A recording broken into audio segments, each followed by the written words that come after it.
little bit ago, we ended up getting an update to XDefiant that changed a few key points of the game, one of which was the weapon balance in one of our first substantial weapon tuning passes since the game launched. While not every single weapon was touched, enough of those weapons were to, say, shake up our list of our top 10 weapons you should be using. So today, I want to run down an updated list here after update, not necessarily touching on too much of the builds themselves perhaps, but the weapons as a whole. A lot of the builds we've talked about in the past still apply, but some have changed, so we'll feature a few new ones, but not necessarily the main focus. Anyways, drop your thoughts down below. What do you think is your top 10 weapons that you'd recommend in XDefiant after this update? Let me know, and make sure to like the video, subscribe for more XDefiant and Black Ops 6 coverage. And finally, only if you'd like to support the channel a little further, you can use code Espresso in the in-game shop or on battle passes in XDefiant, but again, absolutely no sweat, but let's get into it. So the weapons that were adjusted as of the most recent update, of note, the MP5A2, the MDR, the M4A1, and the snipers as a whole. The MP5A2 saw a medium range damage increase and a short range increase. The MDR saw a short range damage increase and an ADS speed improvement, while the M4 saw a short range damage increase. The snipers all saw small increases to the spread when shooting from the hip, so just basically your hip fire spread. So while in quantity not a whole ton of weapons were adjusted, these changes still were substantial to the weapons that they were applied to. And while snipers, it might not have adjusted too much of the play experience that you have when you go in and use those, for the MDR, the M4A1, and the MP5A2, they're all valid changes that kind of shake up the meta respectively of the assault rifles and the SMG categories. Now, I'm not saying this is number one for the weaponry, but just as a lead off, I'd say the MDR could be a decent place to start our top 10 listing. So the MDR short range increase makes for a rather interesting close range meta for the rifle category. Realistically, you now have the options of the M4A1, MDR, and the LVOAC, which honestly I do find a bit strange given the whole point of the LVOAC was to be the close range M4, so it seems odd, but I mean, hey, we have options now. Where these individually excel come down to minimal differences in damage, range, and rate of fire. The LVOAC is a 17 damage outwards of 32 meters with a fire rate of 800 RPM. The MDR is a 19 damage outwards of 23 meters with a fire rate of 765 RPM. And the M4 is an 18 damage outwards of 38 meters with a rate of fire of 725 RPM. So not a whole lot in terms of discrepancy there. Spoiler alert, I think that all three of these weapons now fall within this top 10 list. Some just more situational and more of a comfort thing than anything, but they're pretty balanced to an almost interchangeable degree at this point. So I've been playing with the MDR with the muzzle booster, heavy barrel to give a bit more damage, super light or leather wrapped front rail, fast mag, and grip tape. So on one hand, you sacrifice a bit of that fire rate, but just by a tad. But by extension, it gives you more damage, allowing for a potential 5-shot kill and a faster snap, which statistically makes this the best choice against phantoms in close after this update, and falls off a little bit from there. But where's the M4 stack up by comparison? Frankly, this one again is very similar, obviously, and in the top 10 still. I think the M4 just feels a tad bit weaker, but perhaps has the best middle ground of the LVOAC and the MDR. I still like the build that we talked about before, where it comes down to like my genuine rifle play build, but trying to focus on the M4 a bit in the context of its adjustments, I've made another class that I've been playing around with that's a lot of fun too. A compensator if you need to challenge anything at mid-range, the rapid fire barrel for a faster rate of fire to shred through enemies, the small vert front rail, the fast mags, and the quick draw rear grip coming along with that. Again, this offers a bit more versatility, I think, when it comes to weapon performance.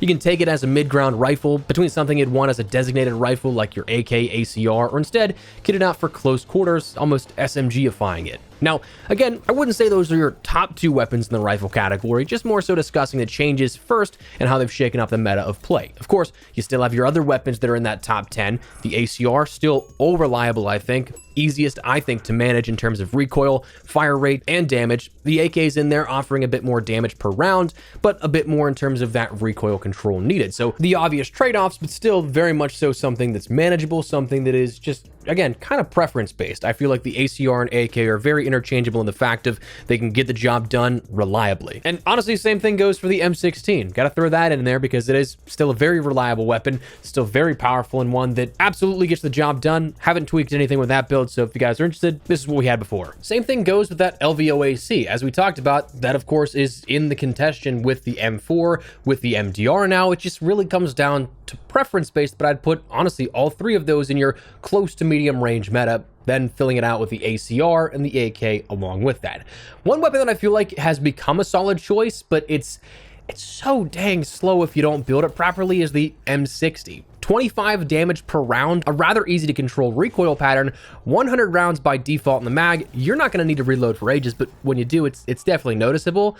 But if you can simply kit this thing out for sprint to shoot or ADS speeds, you'll have a much better time with it when it's the most mobile that it can be. It's definitely still something that I'd challenge over range, because no matter how quickly you make it, you're still not going to get rid of that sort of open bolt delay. It's always going to be a factor that comes into your gunfight, so that just like hair of a difference in terms of going up against like an SMG or even an AK or ACR that doesn't have that in effect, it's just going to be putting yourself at a disadvantage, again, unless you are at range or you can guarantee you're going to get that first shot off, like if you're shooting somebody in the back.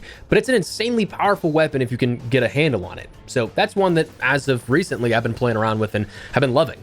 As for the SMG category, again, we talked about the MP5A2 being one that was adjusted. It had its medium range and short range increased, so giving it a bit more damage outwards, but still, the thing with this is I still don't think that it's like the top SMG by any means. I think that it's definitely way more usable than it was before, and it's not sort of dwarfed as much by the MP7, by the P90 in the SMG category, but it's still not my first pick here for this. A build I've been playing around with for this one was the chrome lined, the pistol front rail, the fast mag, quick draw rear grip, and the lightweight stock. But again, it comes down to a lot of just more so in close personal engagements that I find this really thriving compared to other SMGs of the category. Speaking of which, the MP7, of course, still absolutely, I would say, the best SMG right now within XDefiant. It's still over-reliable, fast, powerful, mobile, all that good stuff. You still have the ability to end up shredding with this thing. And as with a lot of our other stuff, like we talked about the weapons we've already discussed,